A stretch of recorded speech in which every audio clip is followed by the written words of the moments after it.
Mateus capítulo 4. Eu tinha dito o quê? João. Ah, tá. Queria ver se vocês estavam atentos mesmo. É Mateus.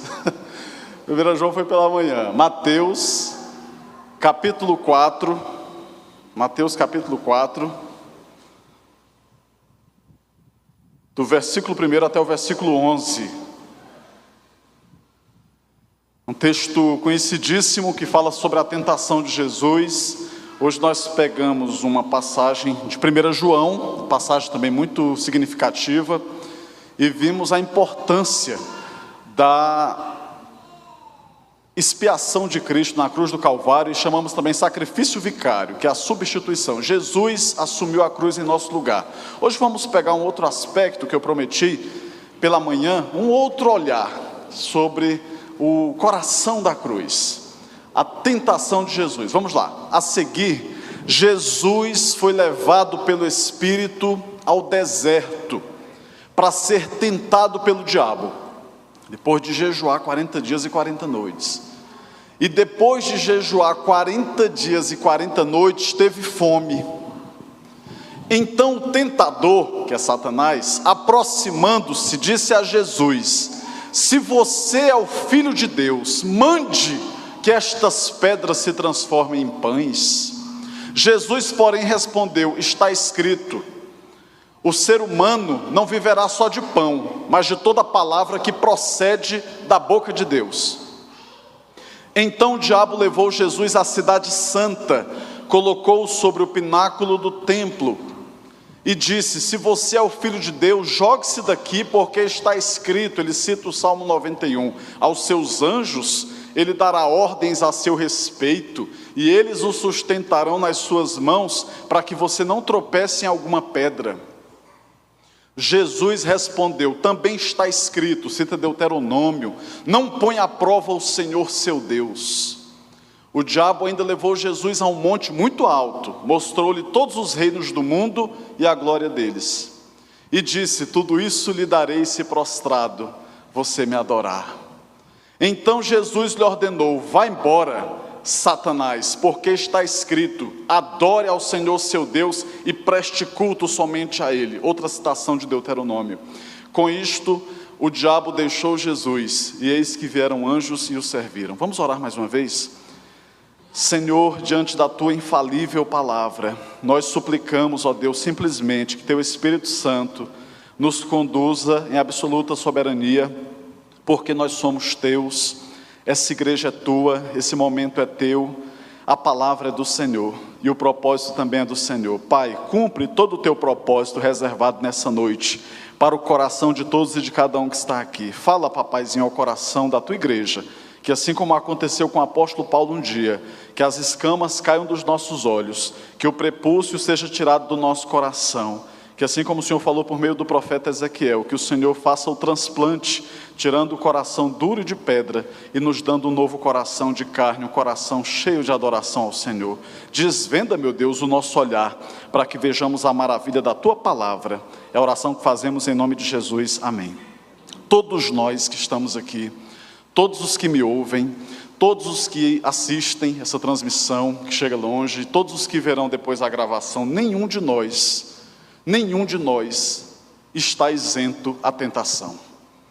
Nenhum de nós, ninguém aqui pode se levantar e dizer assim: eu nunca fui tentado, porque você já sofreu a tentação da mentira.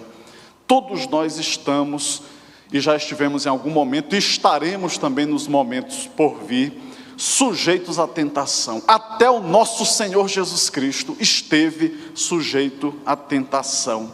Então vamos falar nessa noite sobre a tentação de Jesus, pelo menos 3 pontos básicos para essa mensagem. O primeiro é: todos estamos sujeitos à tentação. Esse texto deixa muito claro. Nem Jesus, o nosso Senhor, que era 100% Deus, mas também era 100% homem, nem ele estava imune, isento, livre das tentações. Jesus, de acordo com Hebreus 4,15, se for possível, projeta para a gente, Hebreus capítulo 4, versículo 15, diz que em tudo, Jesus foi tentado, mas em nada cedeu. porque não temos um sacerdote que não possa se compadecer das nossas fraquezas. Pelo contrário, ele foi tentado, Jesus foi tentado em todas as coisas, à nossa semelhança, mas sem pecado. Ele não cedeu ao pecado, a diferença é essa. Jesus também, quando homem sobre essa terra, em tudo foi tentado, como o texto diz, mas sem pecado, porque ele não cedeu à tentação. Outra passagem bíblica vai dizer: nenhum homem, quando for tentado, diga, de Deus e por Deus eu estou sendo tentado, porque Deus não pode tentar a ninguém. É o texto de Tiago, capítulo 1, Tiago capítulo 1, coloca para nós, para também confirmarmos aqui essa teologia bíblica. Tiago capítulo 1, versículo 13, olha o que diz: ninguém ao ser tentado diga, sou tentado por Deus, porque Deus não pode ser tentado pelo mal e Ele mesmo não tenta a ninguém. Pastor, que história é essa? Se nós acabamos de ver que Jesus, que era Deus, foi tentado, e está dizendo que Deus não pode ser tentado pelo mal. Na condição humana, Jesus, que era o próprio Deus, foi tentado, mas Ele mesmo não tenta a ninguém. 14. Próximo.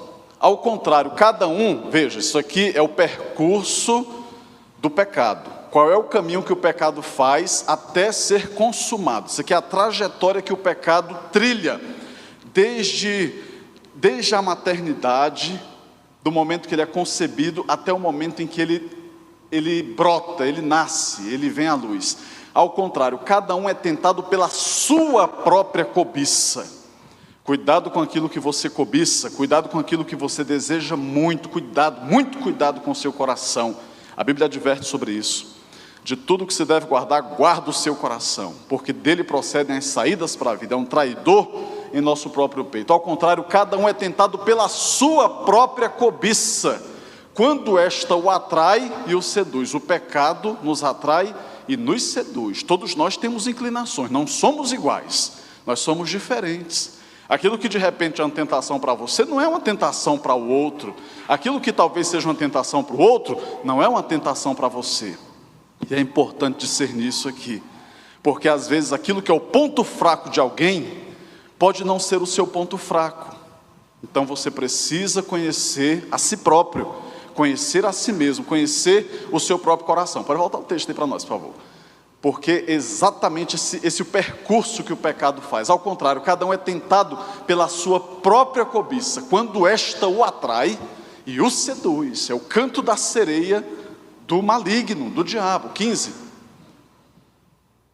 Então a cobiça, aquilo que você está desejando ardentemente, mesmo sabendo que é errado, mesmo sabendo que é ilícito, mesmo sabendo que é pecaminoso, você deseja, porque a inclinação vem forte no coração. O pecado não é sentir o desejo, o pecado não é sentir-se tentado, o pecado é ceder à tentação. Guarde isso no coração. O pecado não é sentir-se tentado, o pecado é ceder à tentação. Então a cobiça, o que se deseja ardentemente, mesmo que seja ilegal, ilícito, pecaminoso, depois de haver concebido, dá à luz o pecado. E o pecado, uma vez consumado, gera morte. Essa é a trajetória do pecado. É como se ele faz a analogia interessante da concepção. A criança é concebida entre o marido e a esposa, começa o ciclo gestacional que culmina quando a mulher dar à luz. Então está falando que o pecado, ele segue esse mesmo caminho. Vai ter aquela sementinha, a sementezinha, um semenzinho do pecado, que vai ser inoculado, vai ser fecundado, e se aquele processo não for interrompido, vai dar à luz o pecado. E o pecado consumado vai gerar a morte, que é o que a Bíblia diz. O salário, a consequência, o resultado, o pagamento do pecado é a morte, como está escrito em Romanos. O pagamento pelo pecado é a morte, mas o dom gratuito de Deus é a salvação em Cristo Jesus. O diabo, meus irmãos, ele tem a incrível capacidade de adequar sua isca ao nosso paladar. Falamos sobre isso pela manhã. O diabo ele não lê a nossa mente, mas não precisa ele ler a nossa mente para imaginar como é que nós funcionamos. Quem convive conosco nos conhece. sabe os nossos desejos, sabe como é que a gente funciona, qual vai ser o passo a passo. Ontem a gente almoçava com a minha irmã Adriana, aí eu montei uma armadilha para mim, que eu disse: Adriana, eu vou fazer isso aqui assim, de vez em quando a gente quer ser criança também, né? E Milka, ela vai reagir dessa forma, e ela vai dizer exatamente essas palavras, isso, isso e isso. E a Adriana ficou sorrindo, e Milka, o que vocês estão aprontando? Aí a Adriana sabia: veja o que é esse profeta de Deus, o que eu falei aconteceu, porque eu convivo com Milka, a gente convive e se conhece. O diabo, ele não precisa ler a nossa mente, mas ele tem os seus anjos e ele mesmo nos observa e sabe como é que a gente funciona, e ele tem a incrível capacidade de adequar a sua isca ao nosso paladar. Então quer dizer, ele sabe que ele vai jogar uma isca, por exemplo, do dinheiro, e aquilo pode não mover seu coração. Mas talvez se ele jogar uma isca da luxúria, pastor, o que é a luxúria? É só querer ter coisa cara, rica, fina? Não, luxúria está relacionada à sexualidade. Ele sabe que se ele jogar uma isca de dinheiro, aquilo é indiferente para o seu coração. Mas se jogar uma isca relacionada à sexualidade, aquilo estremece você. Ele sabe que se jogar algo relacionado à vaidade, aquilo estremece você. Ele sabe, entendeu? Então ele vai jogando iscas. Ele vê que jogou uma, fomos indiferentes, jogou outra, não reagimos àquilo, jogou uma outra que, opa, chamou a atenção, parou de piscar, olhou atentamente, os olhinhos começaram a brilhar, começou a salivar. Ele sabe que aquele será o nosso calcanhar de Aquiles, ele sabe que aquele será o nosso ponto fraco. Se prepare para o bombardeio, porque ele vai disparar todo o arsenal em cima daquilo que se chama ponto fraco na sua vida. O diabo, desde o início, ele trabalha com a mesma tática, é uma tática velha, mas que dá certo até hoje. Ele vende mentiras e nós compramos as mentiras do diabo. Como é que pode, né? Então ele promete coisa que ele não pode cumprir, ele é um estelionatário espiritual, mas a culpa é essa. Então imagine, a pessoa caiu num conto da carochinha, caiu num golpe terrível, que esse próprio golpe terrível, ele é condenado pela legislação. Você não pode nem fazer um boletim de ocorrência, que senão você vai ser preso também. Não importa, é o que está acontecendo. As pessoas estão caindo no conto fácil. Ele está vendendo mentiras, está vendendo ilusões, e as pessoas estão comprando ilusões. Quantas mentiras, irmãos, quantas ilusões que são vendidas pelo diabo. Esse casamento seu está muito monótono, essa vida está muito parada. Você precisa aproveitar mais todo o potencial que você tem, que o seu corpo tem, que a sua juventude, a sua jovialidade tem. Você está com a vida muito presa, você está confinado nessa vidinha medíocre, você tem direito. É uma das maiores mentiras que o diabo vende para as pessoas e elas compram, é aquela ideia falsa de que eu tenho direito. Meus irmãos, quantas vezes eu já acompanhei casos como esse, que a pessoa diz assim, por exemplo, às portas de um divórcio, lutando para se divorciar: eu tenho direito de ser feliz. Eu digo: eita, Satanás enganou mais um, porque a gente jura que a felicidade está exatamente em fazer aquilo que Deus condenou, e nem imaginamos o que vai vir a reboque daquilo tudo. Mas a tática é velha, mas está sendo ainda se mostrando muito eficaz, porque tem derrubado muita gente. Ele vende mentiras e nós a compramos. Cuidado com aquilo que gera tentações em você, cuidado com o seu coração, vigie seu coração. A Bíblia diz: de tudo que se deve guardar, guarde o seu coração. Nós fazemos seguro para o carro, nós botamos aparato de segurança em casa, uma cerca elétrica, câmera de monitoramento, nós tentamos nos resguardar como podemos, um plano de saúde, um convênio médico para o corpo, mas qual é o tipo de proteção que nós temos oferecido para o nosso coração e para a nossa alma? Porque a Bíblia diz: de tudo que você tem que guardar, guarde o seu coração, porque a partir disso, tudo mais na vida vai acontecer, tudo depende do seu coração. Se você vai ser um desgraçado ou um abençoado, se você vai ser um miserável ou vai ser um homem feliz, enfim, tudo depende do seu coração. Cuide do seu coração, cuidado com as tentações, aquilo que gera tentação em você. Como eu falei, não é pecado sofrermos tentações, o pecado é cedermos às tentações. Essa é uma grande luta. Quando alguém, por exemplo, passa por um processo de conversão, muita gente não entende. Converteu e achou que naquele momento seria apertado um botão de resetar, e a pessoa estaria livre das tentações para sempre. Meu Deus do céu, quem lhe disse isso lhe enganou. Isso é uma grande mentira. Nós tivemos a nossa natureza humana mortificada, mas ainda continuamos vivos sobre essa terra. Por isso Martinho Lutero falou: eu pensei que o velho homem havia se afogado nas águas do batismo, mas eu descobri que o miserável sabe nadar. Somente quando passarmos pelo último estágio, que é o da glorificação, depois da morte, receberemos novos corpos, novamente, tudo se fará novo. Então, esse corpo, essa carcaça velha, que Paulo definiu muito bem, chamando corpo de humilhações, fica para trás, com toda a sua forma de vulnerabilidade a vírus, bactéria, doença, tudo que não presta, tudo quanto é moléstia ao nosso corpo, é terra fértil para desenvolver. Mas a Bíblia diz que isso vai ficar para trás, está na teologia de Paulo, na carta aos Coríntios, no último capítulo. Tudo que é mortal vai ser revestido de imortalidade, tudo que é corruptível vai ser revestido de incorruptibilidade, novamente, novo corpo, tudo novo. Não tem mais dor, não tem mais pecado, susceptibilidade ao pecado, nada disso. Mas é só quando acontecer a glorificação que vem após o nosso arrebatamento ou ressurreição, na trombeta final que for soada e Cristo vier nos buscar. Mas até lá é sangue, suor e lágrimas, é batalha pela santificação, é todo dia lutando pela santificação. Salvação é um fenômeno único e irrepetível, mas a santificação é um processo diário, é uma batalha diária que nós temos que enfrentar para sermos parecidos com Cristo, para ter o caráter de Cristo esculpido em nós. A vitória de hoje não gera saldo para o amanhã. Então você tem que matar um leão por dia, entendendo suas limitações e fraquezas e buscando ser um homem segundo o coração de Deus, uma mulher segundo o coração de Deus.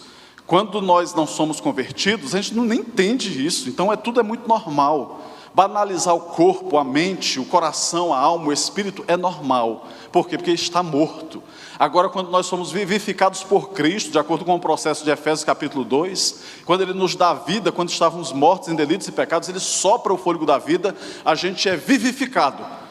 Então nós enxergamos as coisas, passamos a entender o que está ao nosso redor. Nós temos condições de dizer assim: eu não posso ser um homem entregue à prostituição, eu não posso ser um homem entregue aos vícios, porque eu não fui criado para isso, eu não sou um animal, eu não sigo o ciclo do cio, eu não sou uma besta, mas eu sou um homem santo, eu fui criado para a glória de Deus.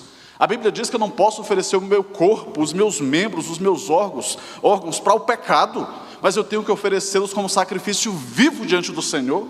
No Antigo Testamento você oferecia o holocausto, o sacrifício, a ovelha, o bode, o cabrito no altar. Você o degolava ali, ele morria e ali ficava, depois ele era meio que incinerado, queimado. No Novo Testamento a tecla do F5 foi apertada, isso foi remasterizado, foi atualizado.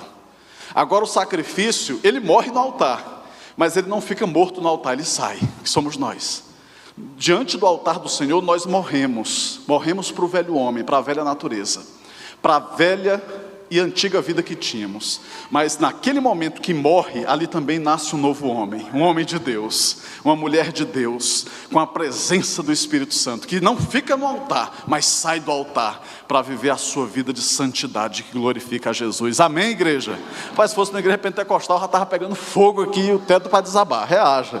Meus irmãos, a coisa é muito séria, devemos ter cuidado com aquilo que gera tentações em nosso coração. O pecado não é sofrer a tentação, mas ceder à tentação. Na área em que você entende que é fraco, você tem que ter cuidado redobrado, não brinca com isso. Você tem problema com bebida? Não brinca com isso. Teve no passado problema com mulherada? Não brinca com isso, cuidado.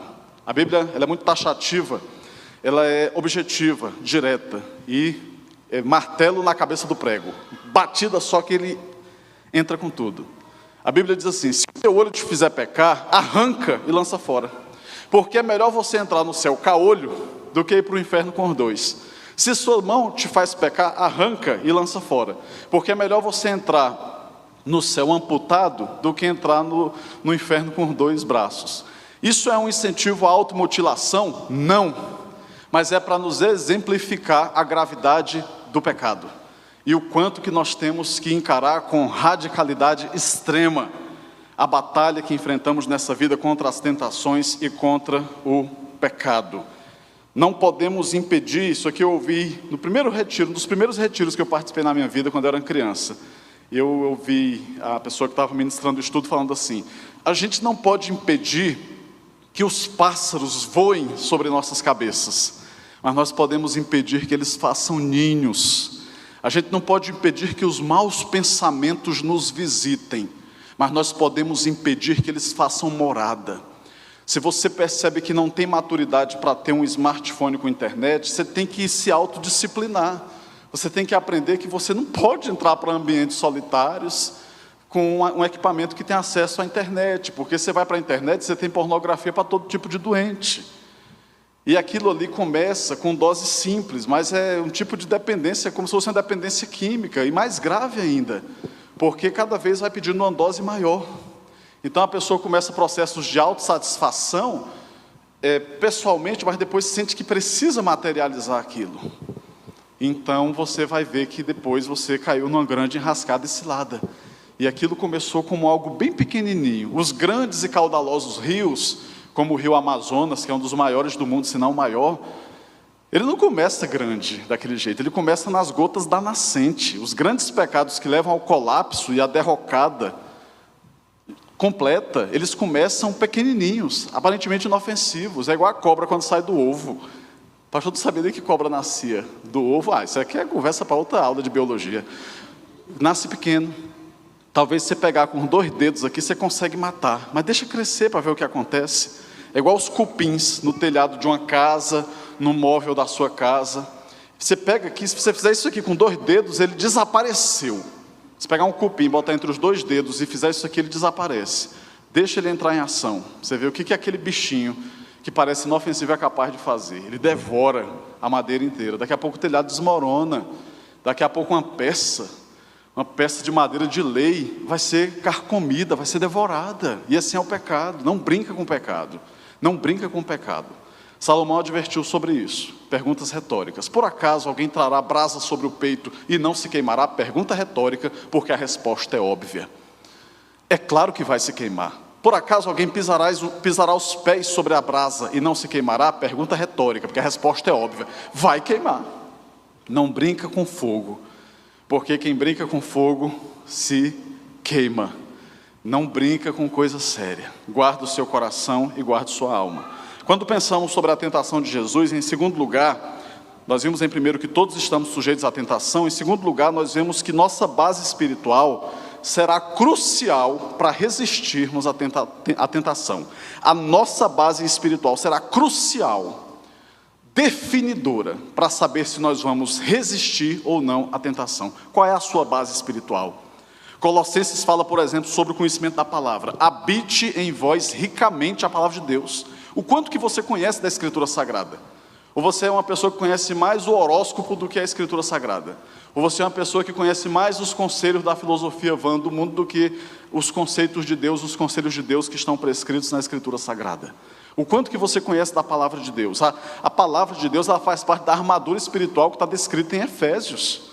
Nós temos a espada, nós temos o capacete, nós temos a couraça, nós temos o cinto, nós temos as ferramentas todas, a estrutura toda completa do armamento e de defesa para nós batalharmos na batalha pela santificação, mas pouco a usamos.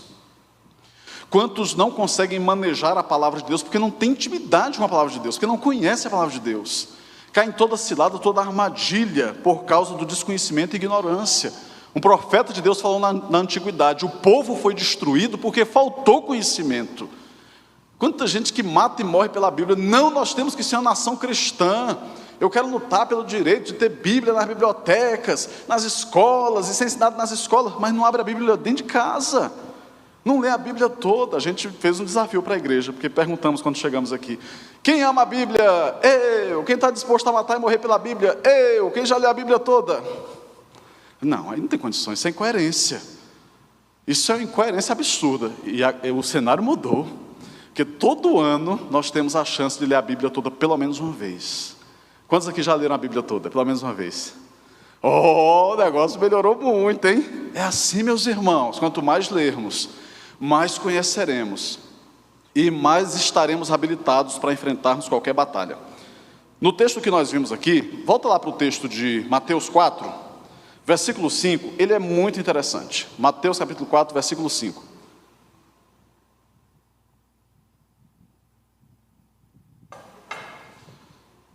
Então o diabo levou Jesus à cidade santa. Qual é? Jerusalém.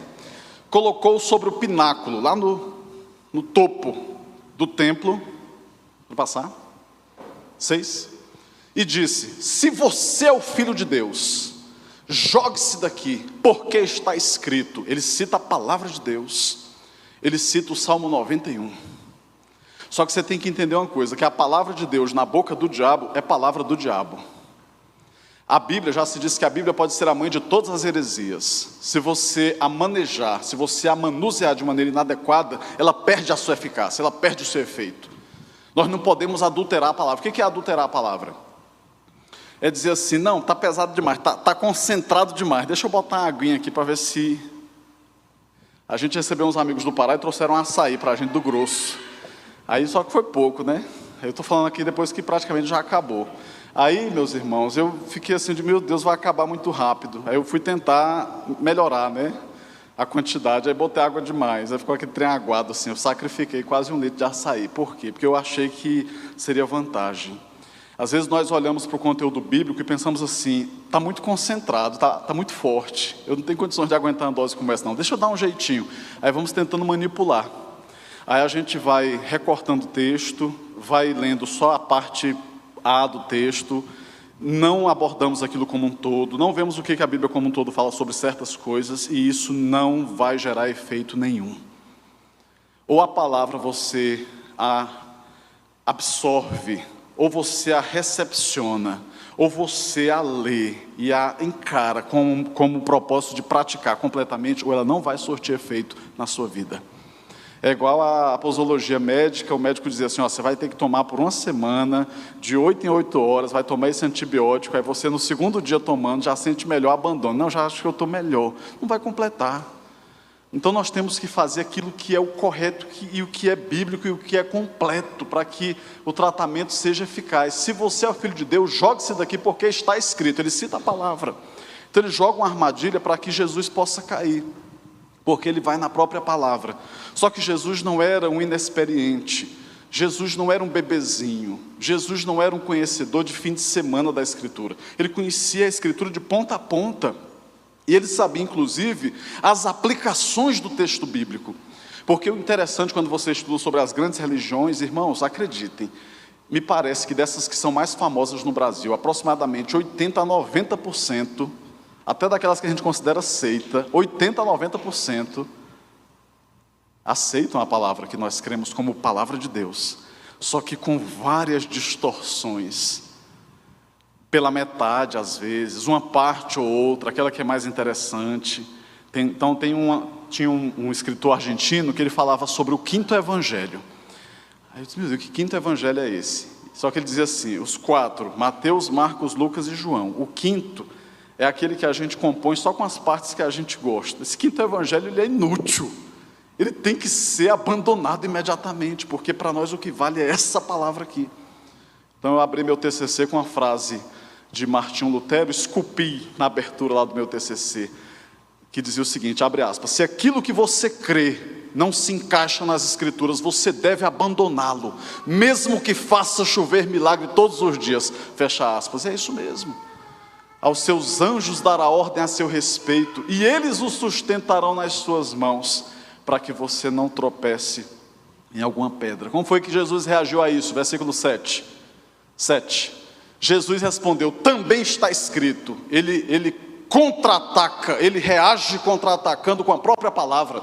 Ele vai desembainhar a espada, que é a palavra, e ele reage em cima, citando Deuteronômio. Também está escrito, não porás à prova o Senhor teu Deus. Ele golpeia Satanás naquele momento. Então o diabo vai ficando sem defesa, porque ele talvez não esperasse aquilo ali de Jesus, mas Jesus ele vai em cima, e ele faz isso aqui nesse momento, mas também vai fazer em outros momentos, né? Ele vai falar, se você é o Filho de Deus, ele tenta mexer com esse aspecto emocional de Jesus. Se você é Filho de Deus, você é Filho de Deus? Irmãos, nós temos que estar bem resolvidos em nosso coração. Nós não podemos parar para retrucar e reagir a qualquer provocação que é feita em relação a nós, em relação à nossa fé. Porque de repente podemos estar diante de uma armadilha. A sabedoria que vem de Deus é aquela que nos permite falar na hora certa, mas também calar na hora certa. Não é vantagem, nem virtude alguma, e nem sinônimo de sabedoria a pessoa que é uma pessoa sem freio, que reage diante de tudo, a todos. Você não precisa fazer isso, porque Jesus sabia no seu coração que ele era o Filho amado de Deus. Então ele ouve isso aqui de Satanás, mas depois em Satanás travestido de pessoa, ele ouve de novo lá na cruz: se você é Filho de Deus, desce dessa cruz, mostra teu poder, salva-te a ti mesmo e a nós. Ele ouve de um dos que estavam sendo condenados à morte ao seu lado por crucificação, um dos bandidos: se tu és Filho de Deus, desce dessa cruz, mostra teu poder, salva-te a ti mesmo e a nós. Então, veja só, podia cair na armadilha do orgulho. Rapaz, esse vagabundo vai saber nesse instante quem é quem, com quem ele está falando. E ele vai falar, né? Se eu quisesse, pedisse, meu Pai, vai me falar em outro momento, ele mandaria aqui milhares e milhares de anjos do exército celestial. Mas eu não estou mais nessa de querer provar nada para ninguém, não. Eu não vou ser um homem que vai viver rendido ao orgulho. Foi o que ele ensinou para Pedro. Pedro, você não sabe que se eu pedisse, meu Pai mandaria agora um exército de milhares de anjos. Guarda essa espada, camarada. Você não precisava ter feito isso aqui com Malco, não. Você não precisava ter decepado a orelha dele, não. Calma aí, calma. Te aquieta, te acalma, rapaz. Está muito nervoso, calma. Jesus reage a Satanás, mas ele sabia no seu coração quem ele era. Então, quando Jesus está sendo batizado, você deve se lembrar, o Espírito Santo, naquele momento, em forma de pomba, uma voz que vem do céu e diz assim: este é o meu Filho amado, em quem eu tenho prazer. Esse é o meu Filho amado, em quem eu me comprazo. Você sabe quem você é em Cristo Jesus. Você não precisa estar provando nada para ninguém. Você não precisa estar parando para reagir, responder a deboche, provocação, pilheira, piadinha que está sendo jogada em você, porque você é um filho amado de Deus. Você sabe qual é a sua condição em Cristo Jesus. Então, meus irmãos, isso aqui é muito sério. É importante que estejamos municiados e preparados para resistirmos à tentação, inclusive para discernirmos a forma como o diabo trabalha. Às vezes o diabo pode tentar nos confundir. É preciso ter cuidado. Jesus jejuava e orava. Veja, se Jesus era Deus, era o próprio Deus, ele não abria mão da oração. Irmãos, imaginem nós. Temos que jejuar e orar, isso tem que ser constante em nossa vida. E quantas vezes Jesus advertiu os seus discípulos: vigiai e orai, para que não entreis em tentação. Vigiem e orem, para que vocês não caiam em tentação. O espírito está pronto, a carne é fraca. Quando ele vai ensinar a oração lá, do Pai Nosso, o que ele fala? Não nos deixes cair em tentação. Tem que ser um pedido nosso. Senhor, não me deixa cair em tentação, mas eu vou fazer minha parte também. Deus faz a dele, eu vou fazer a minha. Deus vai me protegendo, mas eu também vou me resguardando. Eu vou vigiar, eu vou ficar atento, sentinela. Não posso ficar igual um bobalhão, de cara para cima, embasbacado, deixando a vida correr. Não, eu tenho que ter um olhar sutil sobre a vida. A Bíblia diz que temos que ser simples como as pombas e astutos como as serpentes. Muitas vezes você vai entender que situações são verdadeiros laços de Satanás. Chuta que é laço, meu irmão, em nome de Jesus Cristo. Uma mensagenzinha no direct, no WhatsApp, do tipo: oi sumido, oi sumida, pode ser uma rasteira de Satanás para a sua vida. Tem cuidado, em nome de Jesus. Tem cuidado. Às vezes o primeiro olhar é inevitável, o segundo, ele é completamente evitável. Davi estava numa tarde como rei e de repente viu uma mulher linda, escultural, daquela que olha e diz assim: defeito só se for pelo lado de dentro, que por fora não existe. E no coração ele a cobiçou e viveu aquele processo que nós demos ali. Começa com a cobiça, e aí você vai dando corda, vai dando corda, vai dando corda. Aquela corda que você está dando é quem vai te esganar depois, vai te enforcar, vai te amarrar, vai te subjugar, vai te botar no cativeiro do pecado, vai botar você num cipoal, depois pode te estrangular. Cuidado, meu irmão, cuidado, em nome de Jesus. Busque a santificação, busque uma vida de dedicação na presença do Senhor. Aquilo que você não tem maturidade para ter, para viver e para fazer, você tem que evitar. Se você não é homem, não é mulher para ficar sozinho com internet num cômodo da casa, evita isso, te disciplina. Só vou acessar a internet no meio das pessoas, numa sala. Eu vou deixar alguém ter acesso ao meu histórico de navegação. Eu vou vigiar meu coração. Tudo que você puder pensar que é um crime perfeito, é um pecado perfeito, isso não existe. Todo crime, todo pecado deixa rastro. E mais cedo ou mais tarde você vai ser desmascarado. E eu oro, é uma oração que eu faço todo dia. Pastor, não vou vir mais para cá não. Venha para essa igreja, porque aqui tem um pastor que todo dia ora para Deus desmascarar pecado de quem está vivendo em pecado. Agora é que eu não venho mesmo. Então o problema é seu. Eu digo, Senhor, desmascara.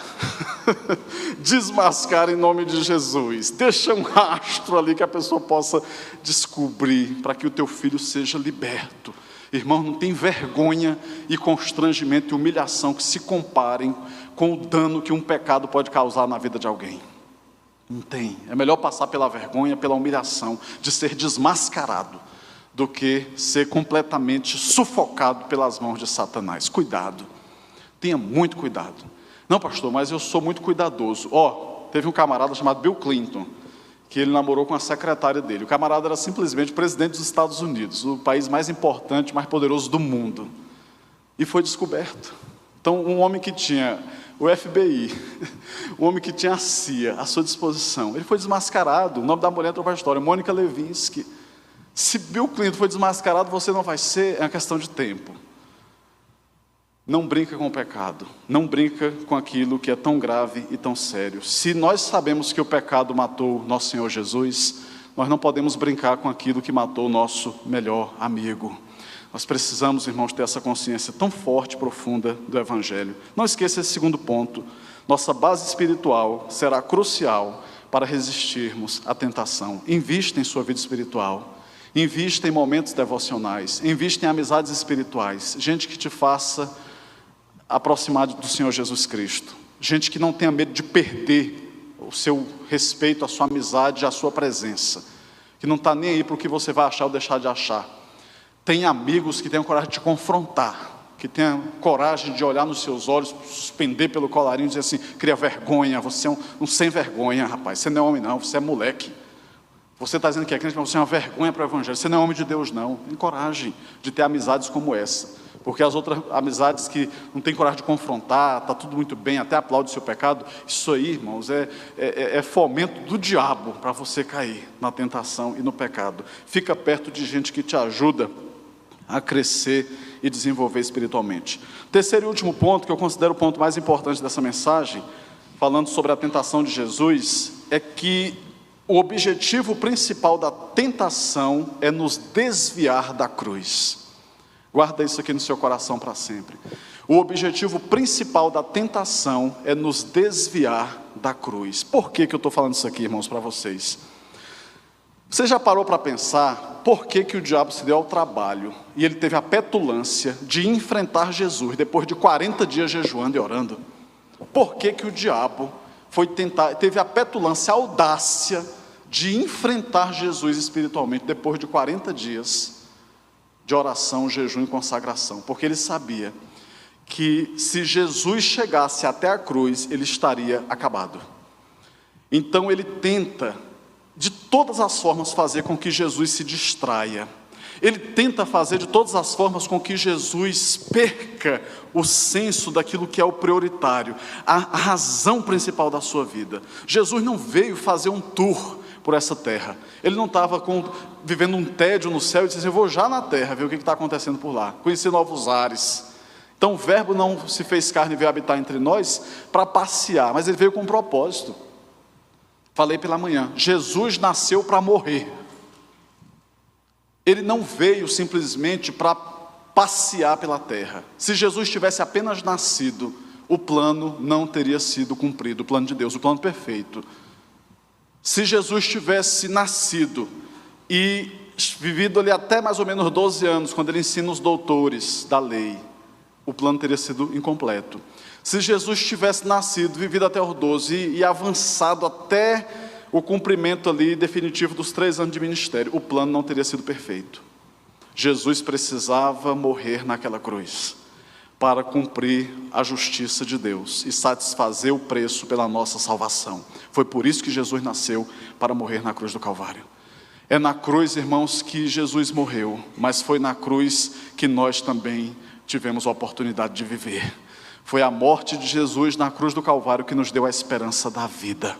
É tanto que quando ele estava ali prestes a sucumbir, ele pronunciou as últimas palavras que ecoaram e pela história até hoje podem ser ouvidas por nós, dizendo tetelestai, que significa foi consumado. Quer dizer, o plano está completo. O ponto final pode ser colocado agora, porque de uma vez por todas, a espada da vida foi cravada na cabeça de Satanás do inferno e da morte. A morte, o inferno e Satanás estão derrotados de uma vez por todas naquele momento. A vitória da cruz, a vitória da cruz. É por isso que o símbolo principal do cristianismo não é a muleta para você se escorar. Não é um travesseiro significando que você vai ter sono bom a partir de agora, mas é a cruz. Porque a cruz revela a nossa vileza, a nossa maldade e malignidade, mas também revela o amor de Jesus Cristo por nós, porque ele morreu na cruz do Calvário em nosso lugar. Jesus poderia ter escapado da cruz, e ele sabia o que o esperava. Ele sabia as dores terríveis, excruciantes, dilacerantes que ele sentiria no corpo, mas principalmente no seu espírito. Ele sabia de tudo, ele foi transpassado. Na linguagem e definição de Isaías, na profecia, ele foi dilacerado, ele foi moído. Vai no açougue, você compra carne, mas ele diz assim, ó, quero 1 quilo aí de colchão duro, moe para mim essa carne. Ele bota aquele músculo ali e a carne é moída. Essa é a linguagem que Isaías usa. Jesus foi moído pelas nossas transgressões, ele foi moído pelas nossas iniquidades, ele foi dilacerado no corpo. Uma vara foi enfiada na sua lateral, saiu água, saiu sangue. A vara foi enfiada, coroa de espinhos, prego nas mãos, prego nos pés.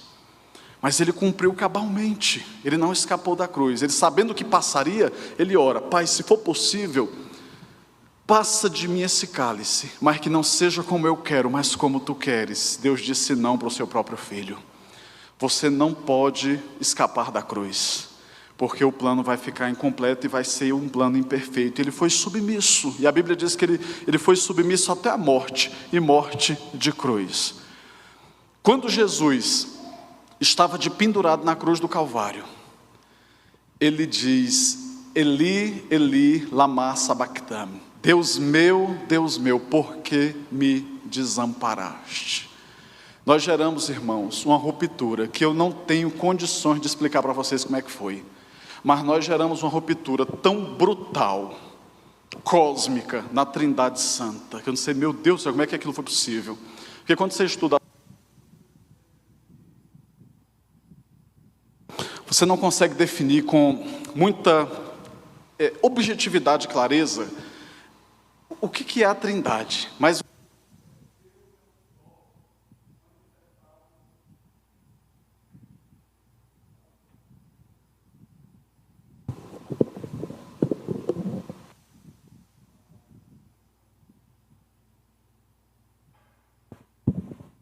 Deus é um só, manifestado eternamente em 3 pessoas, Deus Pai, Deus Filho e Deus Espírito Santo, e cada um é plenamente Deus. Mas eu me lembro que também o conterrâneo de vocês cantava dizendo assim, quem me dera ao menos uma vez entender como é que um Deus ao mesmo tempo é 3. Bate cabeça, meu camarada, que você não entendeu, mas não é fácil mesmo não. O fato é que Jesus é plenamente Deus Pai é plenamente Deus, Deus Espírito Santo é plenamente Deus. Mas naquele momento, irmãos, sobre Jesus Cristo, em forma de homem, foi desaguado todo nosso pecado. O justo se fez pecado por nós. O santo se fez maldição por nós. Todo fardo avassalador, devastador, destruidor e mortal do nosso pecado foi desaguado sobre Jesus. Por isso Jesus exprime, Deus meu, por que me desamparaste? Alguns teólogos dizem que é como se o rosto de Deus, pela primeira vez na catalogação bíblica e única, o rosto de Deus se virasse para Jesus. Nós causamos um impacto terrível na própria Trindade, por causa do nosso pecado. Como é que eu vou ter coragem de brincar com uma infelicidade, uma desgraça chamada pecado, meus irmãos? Se isso tudo matou o nosso Senhor e Salvador Jesus Cristo. O pecado fez o que fez com o nosso Senhor e Salvador Jesus Cristo. Então o propósito do diabo era distrair Jesus para que ele não chegasse à cruz, porque ele sabia que se Jesus chegasse à cruz, a cabeça da serpente mais uma vez seria esmagada. Satanás seria apunhalado de uma forma mortal e definitiva naquele momento, e foi exatamente o que aconteceu. Por isso que quando o apóstolo Paulo escreve a primeira carta aos Coríntios, ele vai falar sobre esse estágio final, e ele vai falar que o último inimigo a ser derrotado era a morte, e esse já foi. Já não tem mais nada, irmãos, para ser tabelado, já foi tudo cumprido, todo o protocolo de Deus, só falta Deus vir nos buscar. E Paulo vai dizer assim: onde está, a morte, a tua vitória? Onde está o inferno, o teu aguilhão? O aguilhão da morte é o pecado. E ele pega a imagem do aguilhão como se fosse aquela cauda do escorpião, quando ele pica e inocula o veneno. Então ele está usando mais ou menos aquela imagem para dizer assim: é como se fosse aquela lança inflamada de veneno do escorpião, que ele pica e inocula o seu veneno. Assim é o pecado. Assim é o pecado. O pecado, ele toca nas pessoas, inocula o veneno, e a pessoa morre por causa do pecado. É por isso que quando o povo está sendo picado pelas serpentes no deserto, Deus manda Moisés levantar serpente de bronze, e quem olhasse para aquela serpente ia ser curada. Não era ensinando um soro antiofídico para o Instituto Butantan, depois se inspirar, não. Aquilo ali na teologia chama prefiguração. Aquilo ali estava apontando para Cristo Jesus. Assim como as pessoas que olharam para a serpente foram curadas, melhor do que o mais potente soro antiofídico da terra, quem olhou foi curado. Assim vai acontecer com quem olhar para Jesus. Por isso o profeta falou, dizendo sobre Jesus: olhem para Jesus. Jesus disse: olhai para mim e sereis salvos. Quando a gente olha para Jesus, o veneno é neutralizado. Quando nós cremos em Jesus, o veneno do pecado é neutralizado. A importância da cruz. Quando é que nós somos salvos por Jesus? No momento em que nós passamos pela cruz. E quantas vezes a gente já cantou: eu vou passar pela cruz. Porque quando nós passamos pela cruz, pelo sacrifício de Jesus Cristo, o seu sacrifício se torna eficaz pela nossa vida. Nós passamos a ser cobertos pelo sangue de Jesus Cristo, que nos purifica de todo pecado. Por isso que é tão importante passarmos pela cruz. Por isso que é importante a mensagem da cruz. Por isso que os pregadores, por muitos anos, quando iam pregar, toda oração dizia assim: Senhor, esconde-me atrás da tua cruz. Por isso que tantas vezes eu cantei junto com igrejas: sim, eu amo a mensagem da cruz. E até morrer eu a vou proclamar, porque essa mensagem que dá vida. A cruz foi quem matou nosso Senhor e Salvador Jesus Cristo, mas foi de lá também que saiu a nossa vida. Foi a partir da cruz que a vida brotou para poder nos alcançar. O objetivo principal da tentação é nos desviar da cruz. O objetivo principal da tentação na sua vida é te afastar da cruz. É não deixar você ter a experiência de salvação em Cristo Jesus. Pode botar isso na sua cabeça, que é real.